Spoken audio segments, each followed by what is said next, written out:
Okay, तो good morning, good afternoon, good evening sir. आज का हमारा टॉपिक है पोटेंशियोमीटर। पोटेंशियोमीटर क्या होता है, तो बात करेंगे पोटेंशियोमीटर की। पोटेंशियोमीटर बेसिकली क्या है, ये एक ऐसा डिवाइस है जो मेजर करता है पोटेंशियल डिफरेंस। डिवाइस जिसको हम यूज़ करते हैं पोटेंशियल डिफरेंस को मेजर करने के लिए।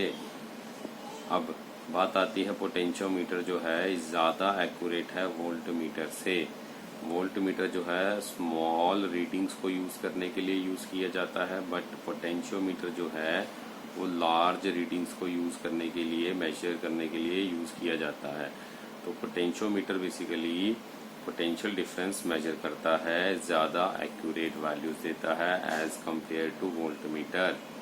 अब यूज़ कहाँ करते हैं, जहाँ पर सेल्स का ईएमएफ मेजर करना हो, और उसके अलावा अगर मुझे कंपेयर करना हो तो सेल्स का ईएमएफ, या फिर हमें डिटरमिन करना हो सेल की रेजिस्टेंस कितनी है, तो इन सब के लिए हमने जो है यूज़ करना है पोटेंशियोमीटर। तो डेफिनेशन ऑफ पोटेंशियोमीटर क्या हुआ, it is a long wire few metres long, uniform cross section area. एक ऐसी लंबी तार जिसका यूनिफॉर्म क्रॉस सेक्शन है, उसको जब हम बैटरी से कनेक्ट कर देते हैं तो ये पोटेंशियोमीटर बन जाता है। तो इसका डायग्राम कुछ इस तरह से होगा हमारे पास। This will be the diagram of potentiometer.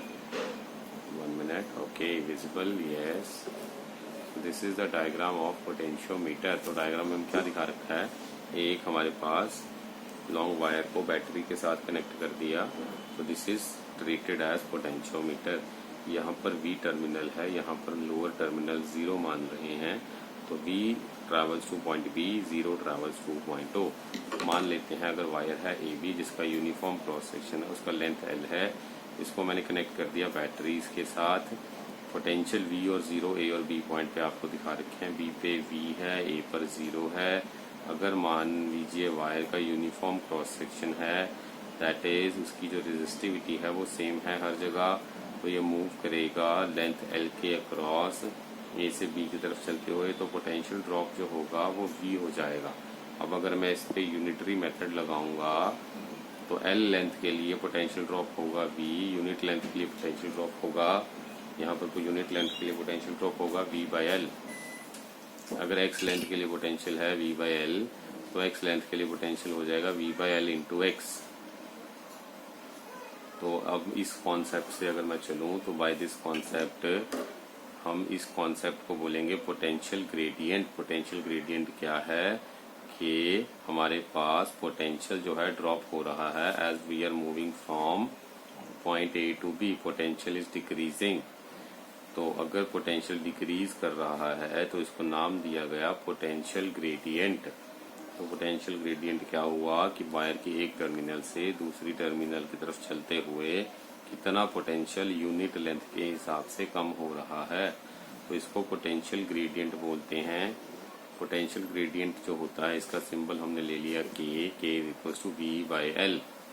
अगर मान लीजिए हमने लिया potential between points A and C, और जो कि बिटवीन है A और B के, मान लीजिए हमने कोई पॉइंट C ले लिया अगर इसके बीच में, तो वो x डिस्टेंस पे है मान लीजिए एक ओरिजिन से, तो VAC will be equals to, हम इस एक्सप्रेशन को इस तरह से लिखेंगे।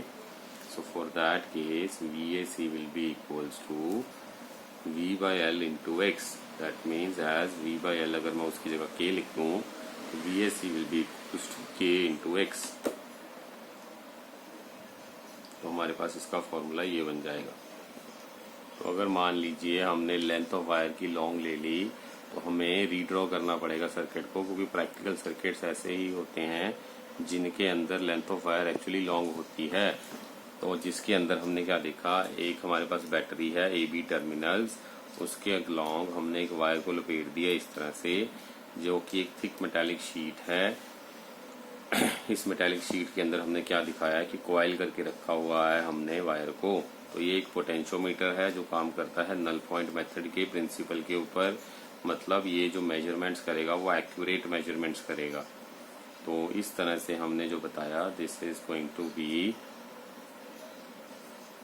The concept of potentiometer. तो एक्चुअल में एक बहुत लंबी वायर जिसको हमने कॉइल करके रखा हुआ है थिक मेटालिक शीट्स के अराउंड, एक तरफ बैटरी लगा होगा और पोटेंशियोमीटर नल पॉइंट मेथड के ऊपर काम करता है। तो जब भी हमें मेजरमेंट करनी है तो नल पॉइंट मेथड जो हमने पीछे पढ़ा था R/L is equal to S/100 - L, जहाँ पर हमारे पास पोटेंशियल दोनों टर्मिनल्स के क्रॉस इक्वल आता है, वैसे हम इसको मेजर करते हैं। अब हम बात करेंगे इसकी एप्लीकेशंस की। तो अगर हम एप्लीकेशंस पे चलें तो एप्लीकेशंस में सबसे पहली एप्लीकेशन है, अगर मुझे मेजर करना हो EMF ऑफ द सेल, तो सेल का EMF मेजर करने के लिए हमने क्या देखा कि मान लीजिए हमने एक वायर ले लिया जो कि AB लेंथ का है, A से लेके B तक का एक पर्टिकुलर लेंथ का हमने एक वायर ले लिया, राइट। इस सर्किट के अंदर हमने बैटरी को कनेक्ट कर दिया वायर के साथ, और एक नीचे हमने लगा दिया अननोन सेल, ये वाला, this is the unknown cell जो हमने इसके नीचे लगा दिया, जैसे डायग्राम में आपको दिख रहा है। क्योंकि सेल जो है उसकी खुद की भी कुछ इंटरनल रेजिस्टेंस होती है, और गैल्वेनोमीटर हमने साथ में लगा रखा है, सेल की इंटरनल रेजिस्टेंस को R लिख दिया, उसके साथ गैल्वेनोमीटर लगा दिया, गैल्वेनोमीटर के साथ जॉकी लगा दिया, जॉकी इस वायर के ऊपर हम जो है वो स्लाइड करेंगे। तो स्लाइडिंग की वजह से हमें पता है कि जॉकी जैसे ही इसके अंदर मूव करेगा तो मूवमेंट की वजह से एक ऐसा पॉइंट आएगा जहां पर गैल्वेनोमीटर 0 डिफ्लेक्शन शो करेगा।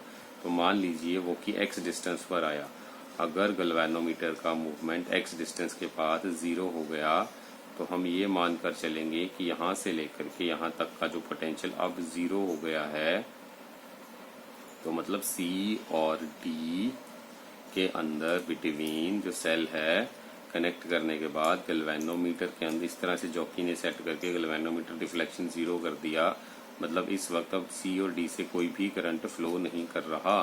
तो अगर CD से करंट फ्लो नहीं कर रहा तो इसके क्रॉस पोटेंशियल जो होगा that will be equivalent to the potential cross A से लेकर के इस पॉइंट तक F तक का हो जाएगा। तो इसका पोटेंशियल अब इस पोटेंशियल के बराबर हो जाएगा। तो अगर इन दोनों का पोटेंशियल बराबर हो गया तो अब हम इसका पोटेंशियल डिफरेंस का फॉर्मूला लिख सकते हैं, एंड दैट विल बी, तो हमने क्या देखा कि पोटेंशियल डिफरेंस A और F के बिटवीन क्या है, V/L इंटू एक्स।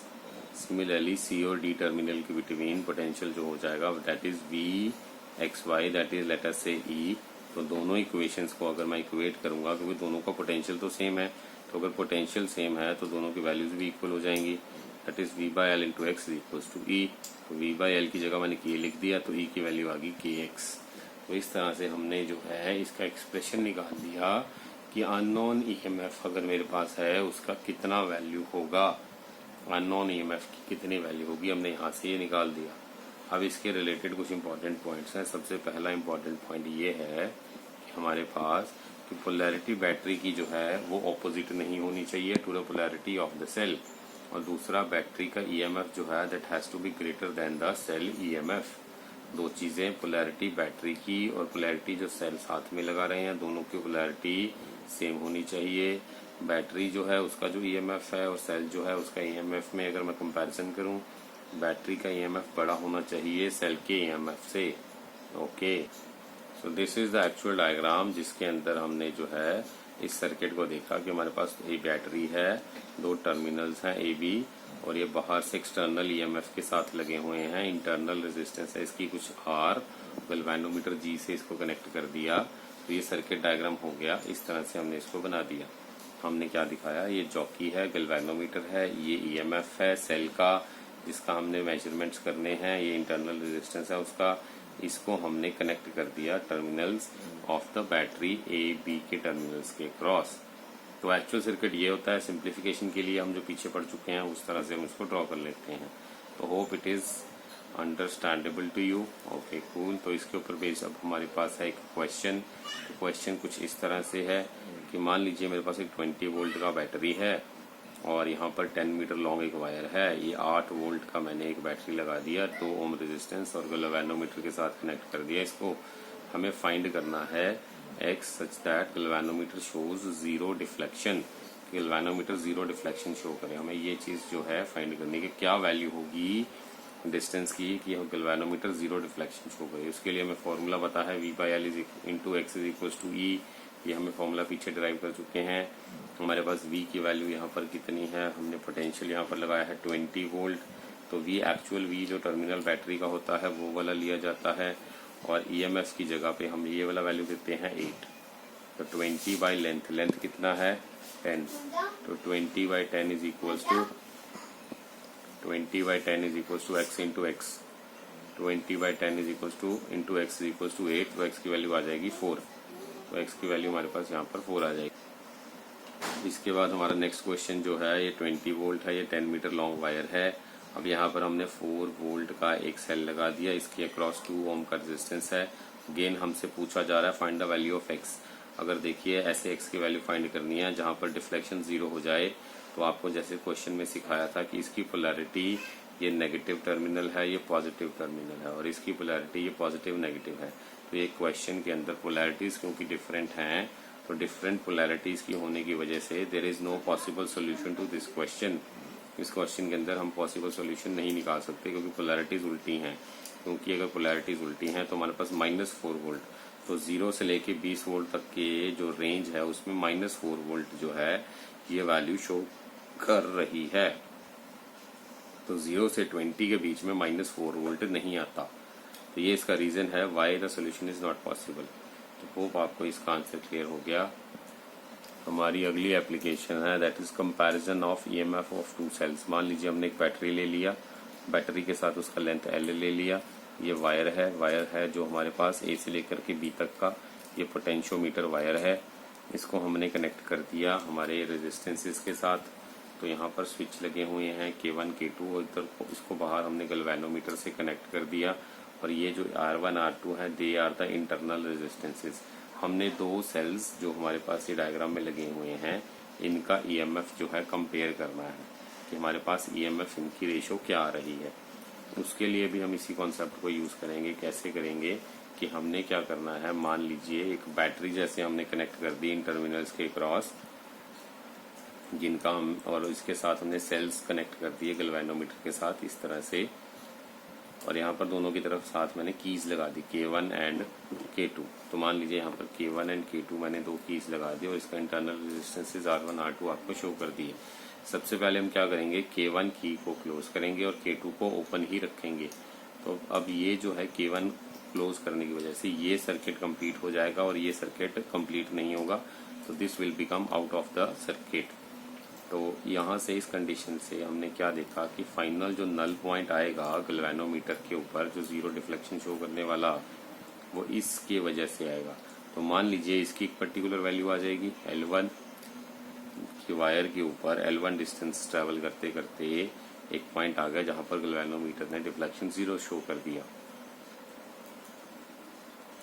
तो ये पॉइंट हमने L1 फाइंड कर लिया कि distance from point A let B L1 जहां पर गैल्वेनोमीटर शोज डिफ्लेक्शन। तो ये किस कंडीशन में हुआ, इस कंडीशन में हुआ जबकि K1 क्लोज था और K2 ओपन था। अब हम उल्टा करने वाले हैं। अब हम इसका जो है ओपन कर देंगे K1 को और K2 को क्लोज कर देंगे। तो सेकेंड सर्किट के अंदर K2 को क्लोज कर दिया गया है और K1 को ओपन कर दिया गया है।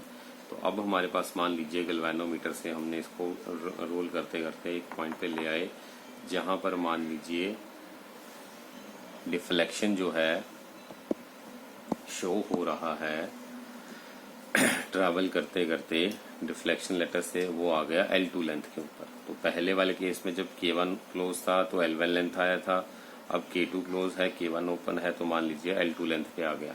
तो अब हमने इन सारी इंफॉर्मेशन को फॉर्मूला में पुट करना है।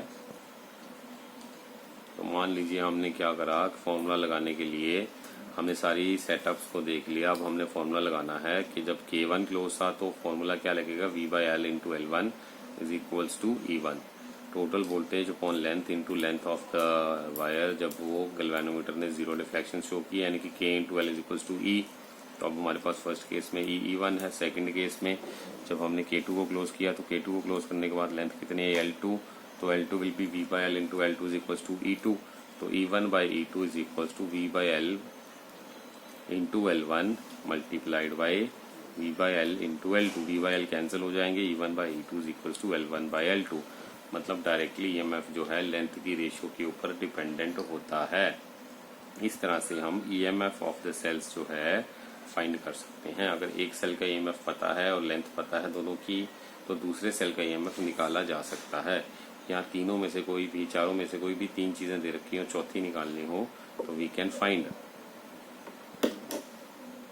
So this is the actual circuit which is depicting the entire diagram। जो actual diagram है वो ये है कि बैटरी के साथ हमने जो है वायर्स को कॉइल करने के बाद इस तरह से कनेक्ट कर दिया जॉकी के साथ।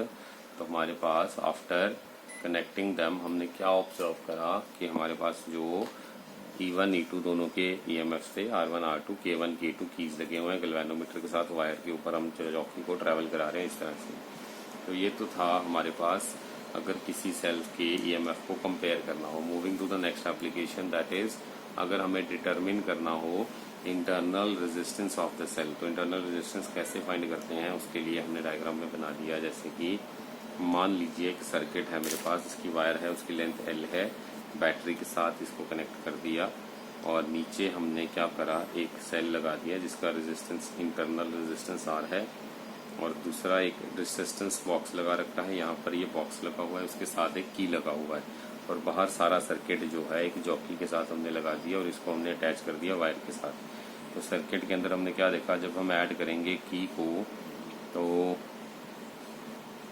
अगर सर्किट के अंदर करंट फ्लो करना है तो पाथ जो होगा वो क्या होगा, की इस तरह से होगा कि अगर की ओपन है तो नल पॉइंट हम ऑब्टेन कर लेंगे at the distance L1 from ए।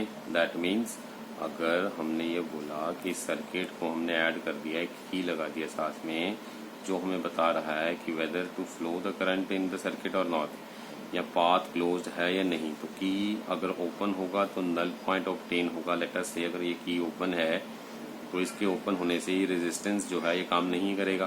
तो L1 जो मान लीजिए डिस्टेंस है वहां पर ए पॉइंट से मेरे पास नल पॉइंट आया तो फॉर्मूला बनेगा V/L × L1 = E।